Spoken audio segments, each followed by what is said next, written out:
Hey folks, and welcome to the Supreme Suspensions channel. Now, I'm sure you've noticed that we spent quite a bit of time developing new products for all these new trucks that have been coming out. But that's not to say that we've forgotten about the old ones. We're still bringing out new stuff for those all the time.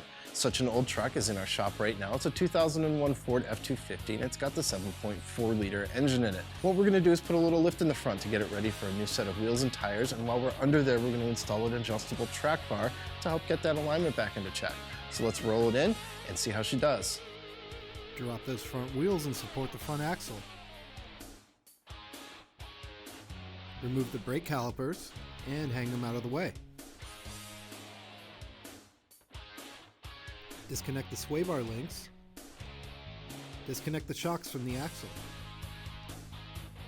Remove the bolt from the track bar mount. It's a good idea to have the track bar supported before removing the bolt so that this doesn't happen. Disconnect the track bar from the axle and remove it from the truck.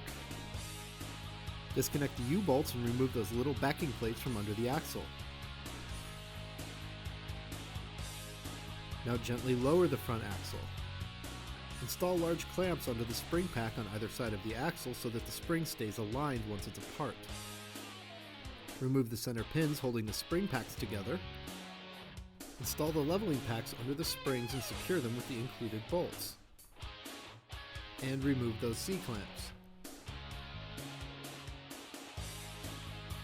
Trim the top of the alignment bolts so that the shock mount brackets can fit over them. Raise the axle while making sure that the alignment bolts line up with the holes in the axle housing. Install the shock mounts and the U-bolts over the axle. Install the mounting plates onto the U-bolts and tighten the nuts down to 99 foot-pounds. Attach the shocks to the axle and run the bolts down to 76 foot-pounds.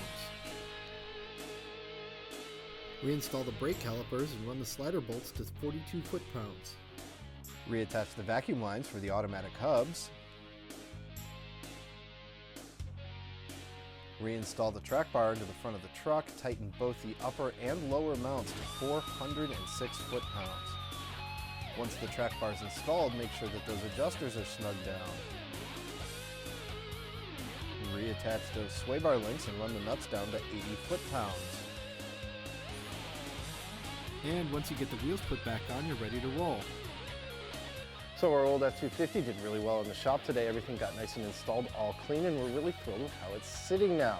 That said, we hope you enjoyed this video. If you did, please hit like. If this is your first time checking out our channel, please hit subscribe. Now, if you have any questions at all about our products, whether you need to know what to get for your truck or if you've already purchased something and you need some help installing it, please give us a call. We've been at this a long time, so if you're dealing with a problem, we've probably dealt with it too. Thanks for watching and have a great rest of your day.